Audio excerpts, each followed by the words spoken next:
नमस्कार। आज का विषय है धर्म सुधार आंदोलन, अर्थ व कारण। धर्म सुधार आंदोलन यूरोप में 16वीं शताब्दी में हुए थे। यह आंदोलन ईसाई धर्म के विरुद्ध धार्मिक असंतोष एवं विप्लव यानी रिवोल्ट था। इस आंदोलन के फलस्वरूप ईसाई धर्म दो भागों में विभाजित हो गया। पहला है कैथोलिक ईसाई धर्म और दूसरा है प्रोटेस्टेंट ईसाई धर्म। कैथोलिक ईसाई धर्म मूल परंपरागत ईसाई धर्म था और जिसका सर्वोच्च अधिकारी पोप हुआ करता था। प्रोटेस्टेंट ईसाई धर्म का ही सुधरा हुआ रूप था जिसमें पोप का कोई स्थान नहीं था। चूंकि आंदोलनकारियों ने कैथोलिक ईसाई धर्म के विरुद्ध प्रोटेस्ट किया था, इसीलिए उनके द्वारा जो स्थापित नया धर्म था प्रोटेस्टेंट धर्म कहलाया और इसी नाम के कारण धर्म सुधार आंदोलन प्रोटेस्टेंट क्रांति कहलाता है। धर्म सुधार आंदोलन का प्रारंभिक उद्देश्य कैथोलिक चर्च में विद्यमान भ्रष्टाचार को दूर करके धर्म में सुधार करना था, किंतु बाद में इसका उद्देश्य बदल गया क्योंकि धर्म सुधार आंदोलन के कारण ईसाई धर्म दो भागों में विभाजित हो गया और एक नया धर्म प्रोटेस्टेंट ईसाई धर्म स्थापित हुआ। इतिहास में यही घटना धर्म सुधार आंदोलन के नाम से जानी जाती है। धीरे धीरे जब प्रोटेस्टेंट धर्म की लोकप्रियता बढ़ती चली गई तो कैथोलिक धर्म में जो आंतरिक सुधार की प्रक्रिया प्रारंभ हुई उसे हम प्रतिवादी धर्म सुधार आंदोलन या काउंटर रिफॉर्मेशन कहते हैं। पुनर्जागरण काल से पहले मोटे तौर पर यूरोपीय समाज धर्म केंद्रित, धर्म प्रेरित एवं धर्म नियंत्रित था। संपूर्ण पश्चिमी और मध्य यूरोप में कैथोलिक ईसाई धर्म का पूर्ण वर्चस्व था। रोमन कैथोलिक चर्च सभी ईसाइयों का धार्मिक आस्था का केंद्र हुआ करता था, क्योंकि ऐसा माना जाता था कि ईसा मसीह के निर्देश पर इस चर्च की स्थापना हुई है। तो इस कारण से पोप एवं चर्च के अन्य पदाधिकारी के कथन को अंतिम सत्य माना जाता था और इन्हें सत्य और पवित्रता की प्रतिमूर्ति समझा जाता था। रोमन कैथोलिक चर्च एक महत्वपूर्ण एवं शक्तिशाली धार्मिक संस्था थी और सभी ईसाइयों के लिए इसकी सदस्यता अनिवार्य हुआ करती थी। चर्च ईसाई धर्म की व्याख्या, प्रचार एवं ईसाइयत से संबंधित अनुष्ठानों के केंद्र थे। रोमन कैथोलिक चर्च का सर्वोच्च पदाधिकारी पोप हुआ करता था और जिसका निवास स्थान रोम में था। पोप का ईसाइयों पर असाधारण प्रभाव हुआ करता था। पोप की सहायता के लिए विभिन्न पादरी हुआ करते थे, जिनमें कार्डिनल, आर्कबिशप, बिशप प्रमुख थे।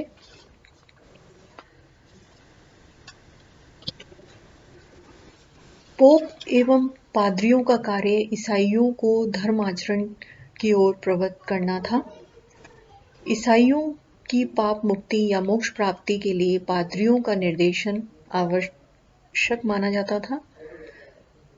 पादरी ईसाई और ईसा मसीह के बीच एक प्रकार के मध्यस्थ का काम करते थे तथा बाइबल के प्रामाणिक व्याख्याकार होते थे। धार्मिक कार्यों के अतिरिक्त ये सामाजिक कार्य भी किया करते थे। रोमन साम्राज्य के पतन के बाद यूरोप में जो अव्यवस्था की स्थिति बनी, उस अंतराल में रोमन कैथोलिक चर्च सबसे शक्तिशाली एकल संस्था के रूप में उभर के सामने आई थी और संपूर्ण मध्यकाल में उसकी यही स्थिति बनी रही। इस समय पोप एवं पादरियों के अधिकारों में अत्यधिक वृद्धि हो गई। ऐसा होने के पीछे अनेक कारण थे। पहला तो ये था कि चर्च के पास बहुत भूमि, भवन, धन के रूप में विपुल संपदा इकट्ठी हो गई थी। उस समय एकमात्र संगठित शिक्षित वर्ग पादरियों के रूप में ही विद्यमान था। चर्च का शिक्षा एवं शिक्षण संस्थाओं पर अधिकार हुआ करता था और शिक्षित होने के कारण शासकीय कार्यों में भी पादरी वर्ग का बहुत अधिक महत्व था। जनमानस पर भी चर्च का बहुत अधिक प्रभाव था। धार्मिक कार्यों के अतिरिक्त समाज उपयोगी गतिविधियों में भी चर्च की भागीदारी रहा करती थी। संस्कृति का संरक्षण का काम ये किया करते थे। वे हॉस्पिटल, स्कूल, यूनिवर्सिटी आदि अनेक समाज उपयोगी गतिविधियों में चर्च की प्रमुख भूमिका होती थी। पोप के अधिकारों में अत्यधिक वृद्धि होने से पोप रोमन कैथोलिक चर्च का सर्वोच्च नियम निर्माता, सर्वोच्च न्यायाधीश, चर्च की संपूर्ण गतिविधियों तथा वित्त व्यवस्था का सर्वोच्च प्रशासक बन गया था। वह रोम नगर तथा उसके आसपास के पेपल स्टेट्स का शासक होता था। विभिन्न ईसाई राज्यों के सम्राट पोप के सामने नतमस्तक होते थे। विभिन्न यूरोपीय कैथोलिक राज्यों के सर्वोच्च पदाधिकारियों की नियुक्ति भी पोप की सहमति से ही हुआ करती थी। पोप किसी भी ईसाई राज्य में धर्म विरोधी कानून रद्द कर सकता था। विवाह, तलाक, उत्तराधिकार व संपत्ति आदि के विवाद चर्च के न्यायालय में ही निपटाए जाते थे और अंतिम निर्णय पोप का ही हुआ करता था और जिसे किसी भी न्यायालय में चुनौती नहीं दी जा सकती थी। किसी भी राज्य का कानून पोप एवं धर्माधिकारियों पर लागू नहीं होता था। चर्च जनता से आध्यात्मिक सेवाओं के बदले कर वसूलता था और इसके पीछे उनका तर्क था कि वह मनुष्य की आत्मा एवं शरीर का संरक्षक है। धीरे धीरे रोमन कैथोलिक चर्च में भ्रष्टाचार बढ़ा और पोप एवं धर्माधिकारियों ने विलासितापूर्ण जीवन जीना शुरू कर दिया और इस कारण से इनके विरुद्ध आंदोलन शुरू हुए। इन पदाधिकारियों, धर्माधिकारियों व पोप के विरुद्ध आंदोलन ही धर्म सुधार आंदोलन है। धर्म सुधार आंदोलन पोप के पद की सांसारिकता एवं भ्रष्टाचार के विरुद्ध एक नैतिक विद्रोह था। मार्टिन लूथर एवं उसके अनुयायियों ने समकालीन चर्च के विरुद्ध प्रोटेस्ट किया, इसीलिए मार्टिन लूथर वे उनके अनुयायी प्रोटेस्टेंट कहलाए और इसीलिए इस आंदोलन को प्रोटेस्टेंट आंदोलन भी कहा जाता है। धर्म सुधार आंदोलन के कारण।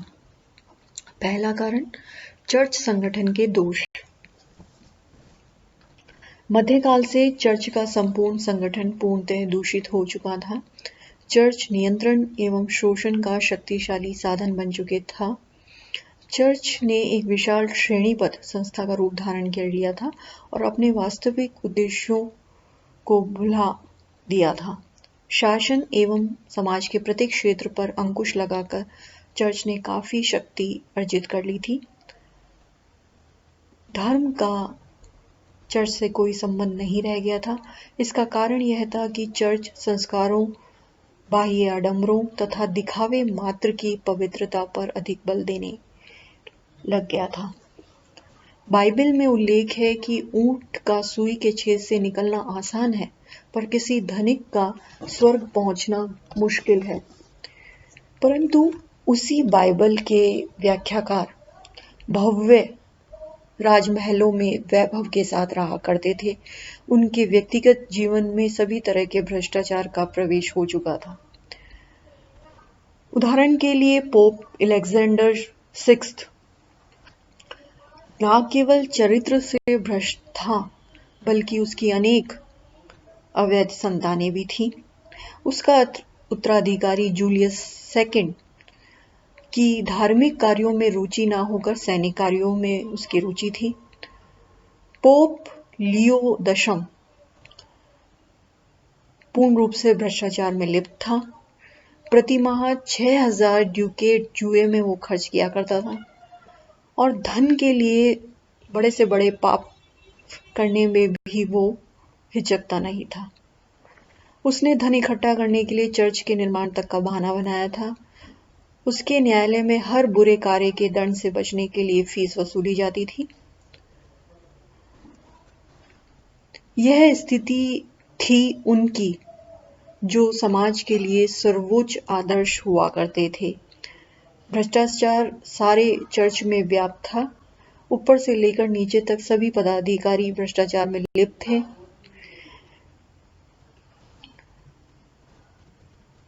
सबसे बड़ा मजाक क्या होगा कि अब छुपकर नहीं बल्कि खुलेआम नियम एवं अनुशासन का उल्लंघन होता था और कोई उसके विरुद्ध जुबान तक नहीं हिला सकता था। चर्च में फैले भ्रष्टाचार का सीधा संबंध आर्थिक शोषण से था। हर व्यक्ति को अपनी आय का 10वां भाग चर्च को देना पड़ता था। चर्च के बढ़ते खर्चों की पूर्ति के लिए लगातार कर बढ़ाए जाने लगे थे। निश्चित कर के अतिरिक्त भेंट उपहार के रूप में चर्च को चढ़ावा देना पड़ता था। कर एवं उपहार देने की प्रथा जनता पर एक तरीके से बोझ बन गई थी। इस बात का भी लोगों में गुस्सा था कि सारा धन रोम चला जाता था। चर्च द्वारा हो रहे आर्थिक शोषण से विभिन्न राज्यों के शासक और धनी व्यापारी दोनों ही दुखी थे।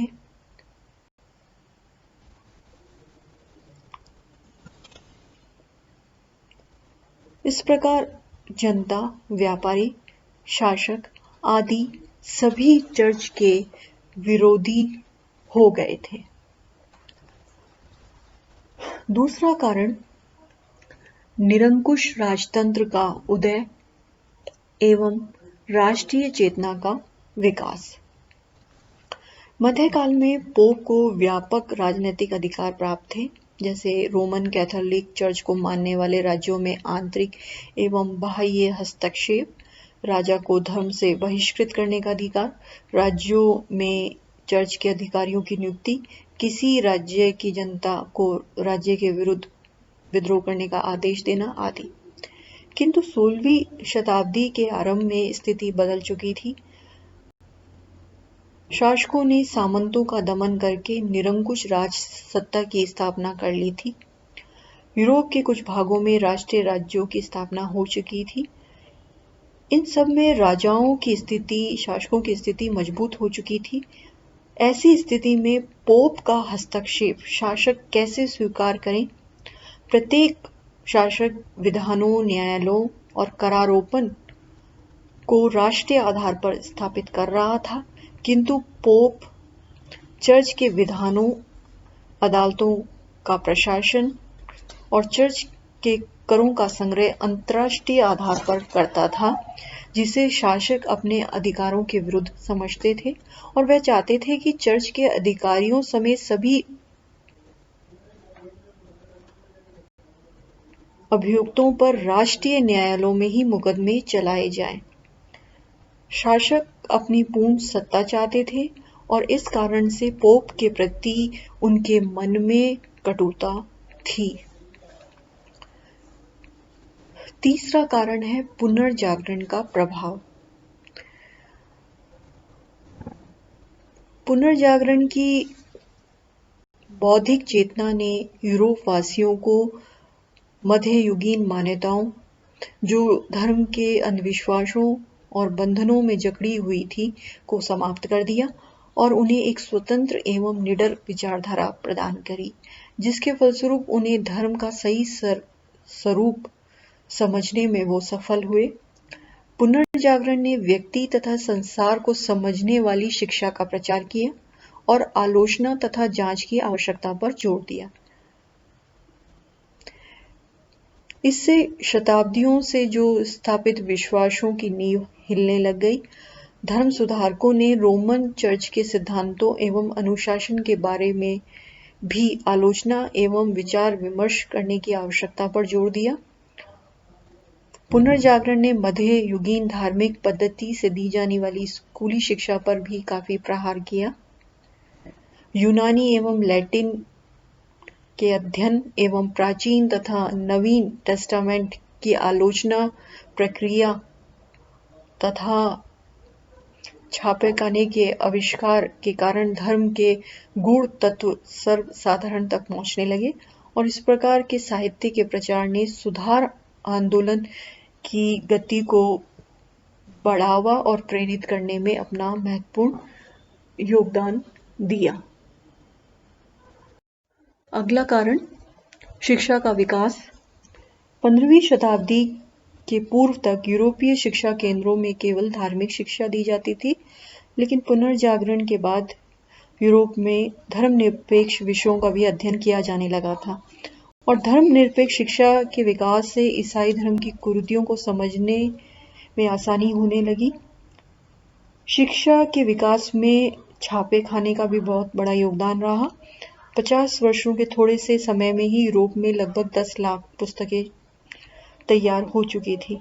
पुस्तकों के प्रसार से ज्ञान और नवीन विचारों का प्रसार संभव हुआ। बाइबल का अनेक देशों की भाषाओं में अनुवाद होने से सामान्य जनता को भी ईसाई धर्म के मूल को वह समझने लगे।